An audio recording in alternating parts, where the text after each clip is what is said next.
Arkadaşlar bıyıklarını yaptım. Gördüğünüz gibi dörtlü bir şekilde. Şimdi ağzını yapmak istiyorum. Ağzını yapmak için bu pembe ördüğümüz yerden aşağıya battım. 3 4. çizgiden tam siz de sayılarını sayarak yaparsanız arada 1 2 3 delik bıraktım ve şu ortadan çıktım.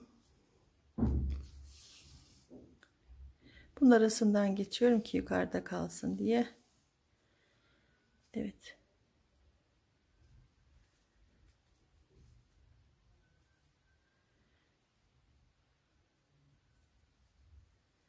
Sonra burnun tam ucundan batacağım ve diğer bıyıkları yapmak için yan taraftan çıkacağım. Bakalım burnumuz, ağzımız daha doğrusu nasıl olacak?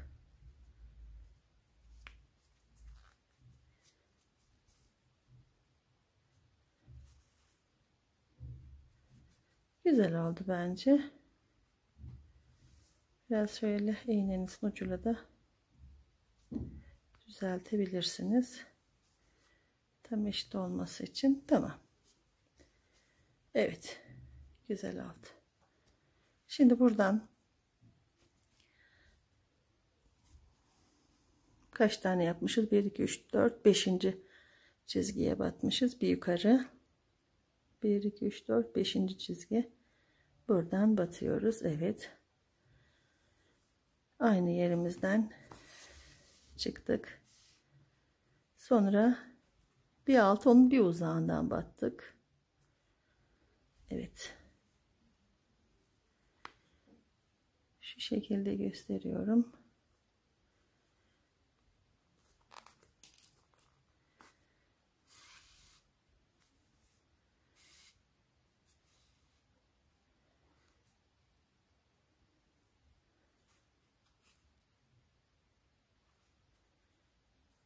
Yine bir altına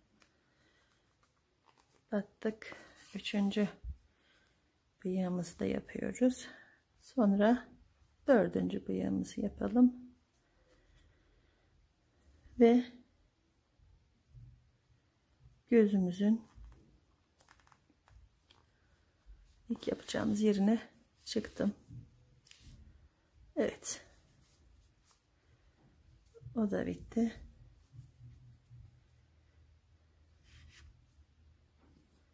Nereye kadardı? Şuraya kadardı. Evet.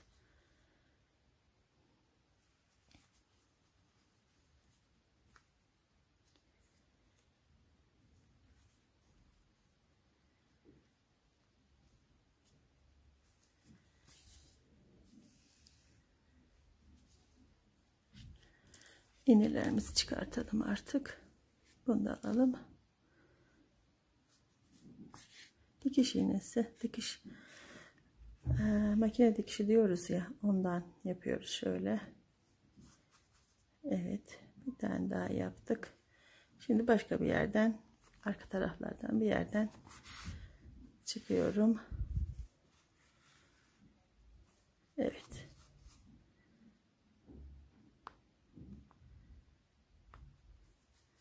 Evet, bebeğimizin, kedimizin gözlerini de yaptık, bıyıklarını yaptık, ağzını yaptık. Ve ipimizi de çıkarak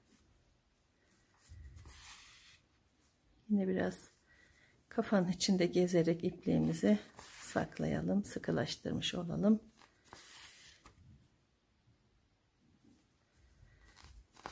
Yeterli.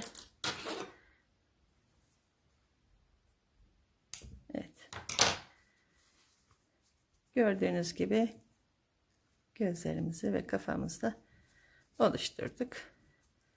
Bu da bitti. Şimdi bütün parçaların birleşme zamanı geldi.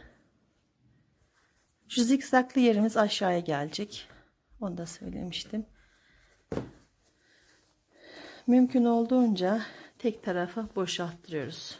Çünkü bu köşe şöyle aşağı doğru sarkacak olan ayakları köşe olsun istiyorum. Şimdi kafa böyle uca yerleşecek. Şöyle. Kuyruğumuz burada. Ben şöyle oluşumu yapacağım. Sonra Bir tane bacağını dikip diğerlerini de kamera arkasında dikip yanınıza geleceğim şu şekilde.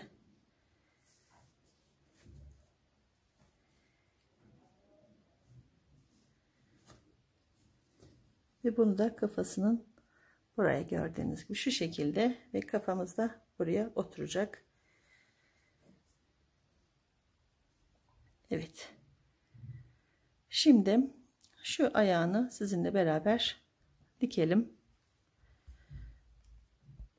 Evet arkadaşlar, bu yana dikeceğim ayağı bacağını beraber dikelim. Sonra yerlerini gösterip dikip yanınıza geleceğim.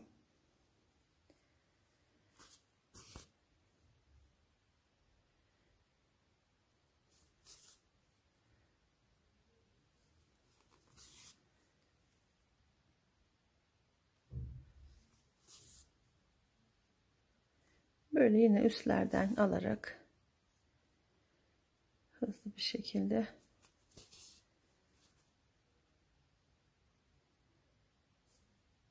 dikiyoruz.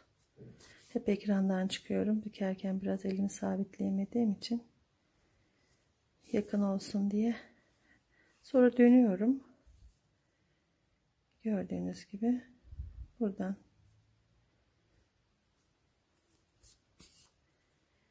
evet.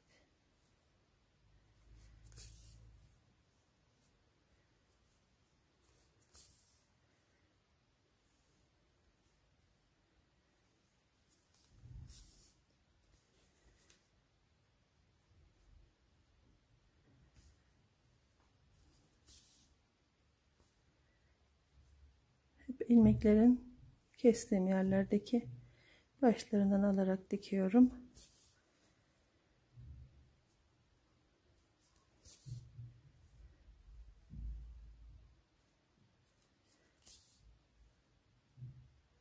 Son yerimizi de bu şekilde yapıp evet, gördüğünüz gibi dikişimi gerçekleştirdim. Şimdi yine ipliğimi saklama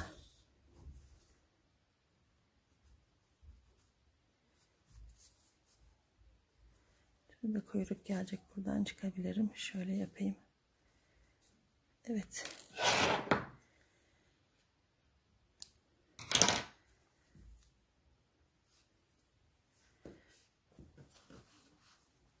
Buraya kuyruk gelecek.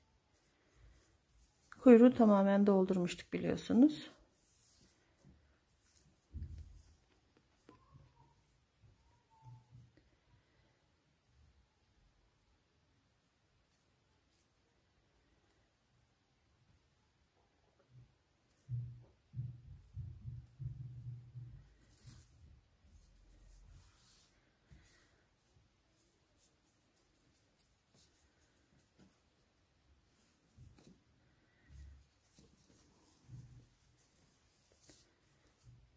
Göz kararı ortaladım ve hemen buradaki boşluktan şöyle biraz daha bu tarafa alırsak evet. Şu şekilde, çünkü bir tane de bacak buraya gelecek. Şöyle iyidir. Evet.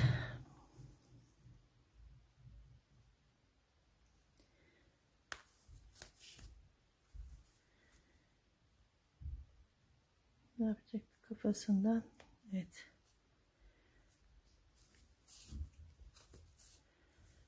Bu şekilde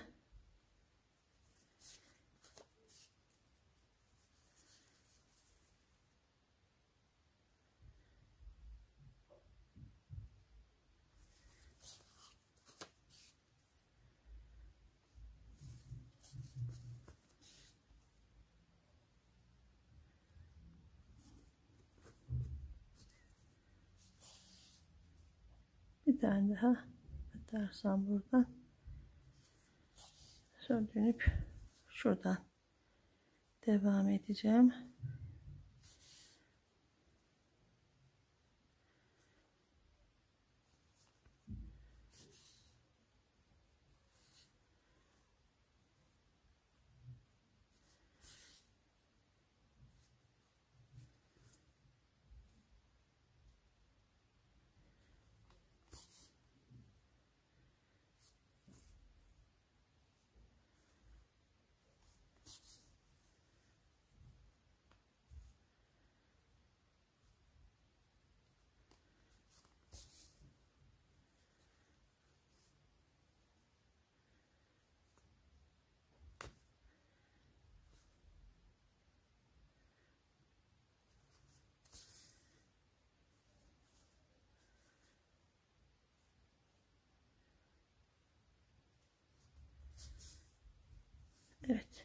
kuyruğumuzu da diktik.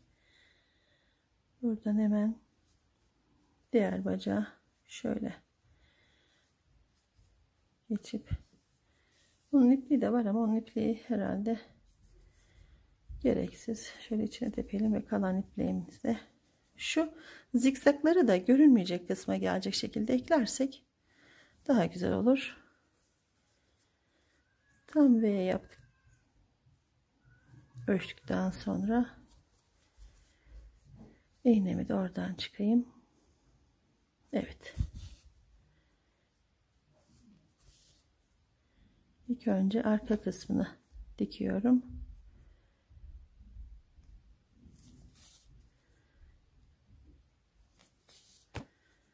Evet.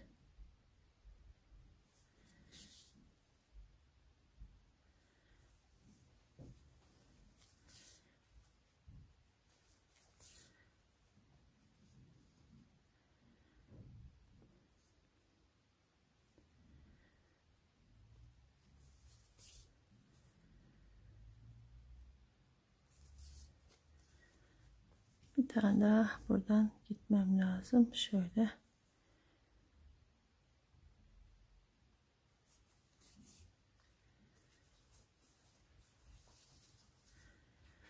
Evet. Sonra buradan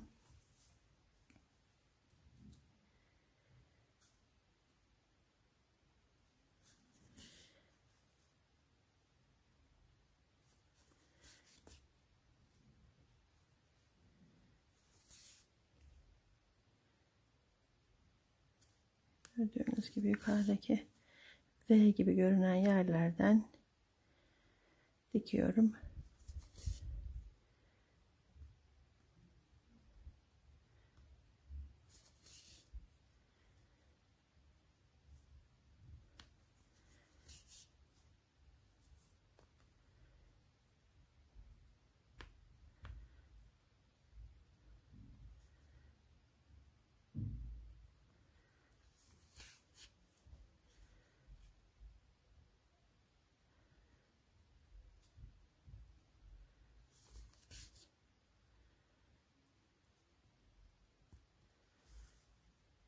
Bu da bitti arkadaşlar.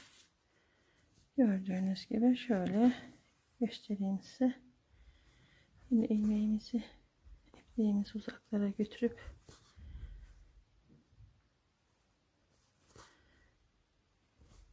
saklayalım.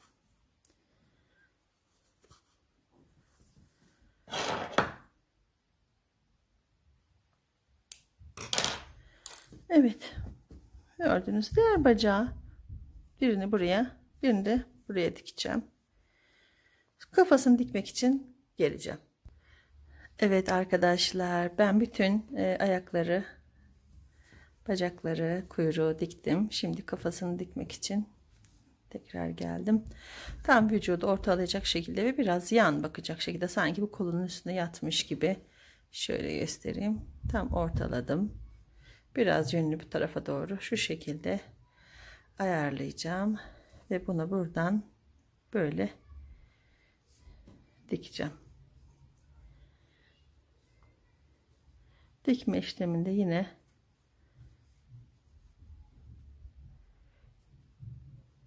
evet,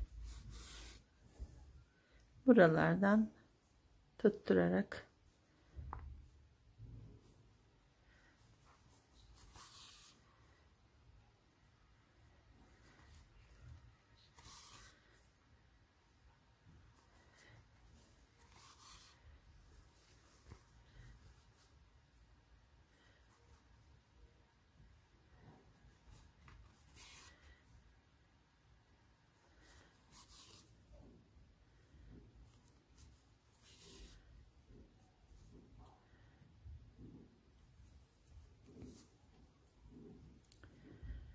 evet, bu şekilde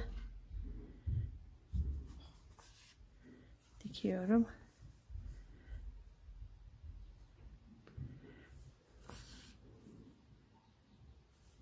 Bir alttan bir üstten alarak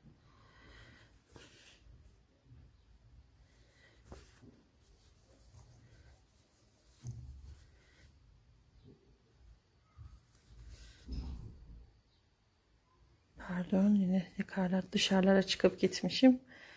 Kusura bakmayın. Hemen düzeltiyorum.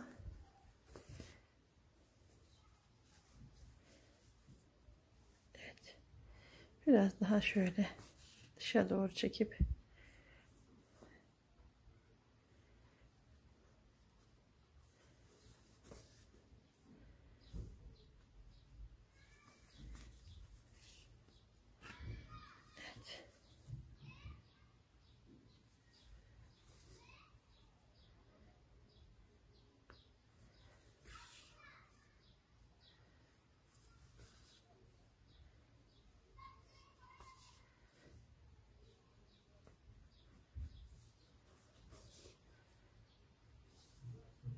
hemen bir sıra daha dolanacağım sağlam olması açısından.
Evet, yine ipliğimizi gizleyeceğiz. Gayet sağlam oldu.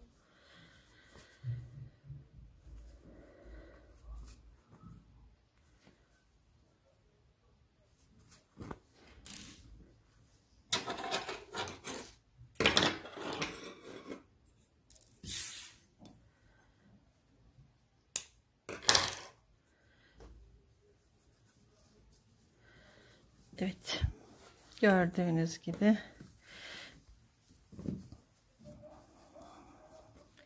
birazcık şuradan elyaflarımızı tutup alttan öne doğru çektirirsek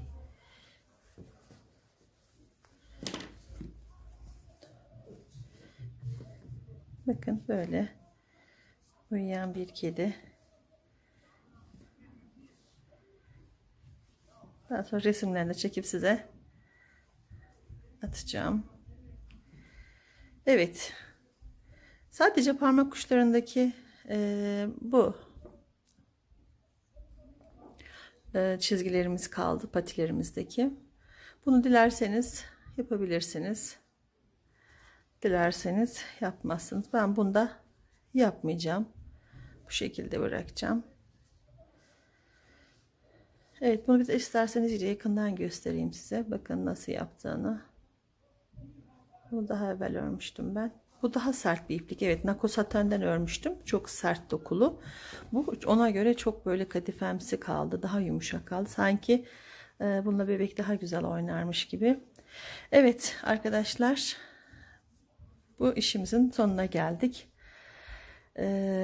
Videomu beğenip yorum yaparsanız çok sevinirim. Kanalıma abone olmayı da lütfen unutmayın. Yeni tasarımlarda beraber olmak ümidiyle. Hoşça kalın.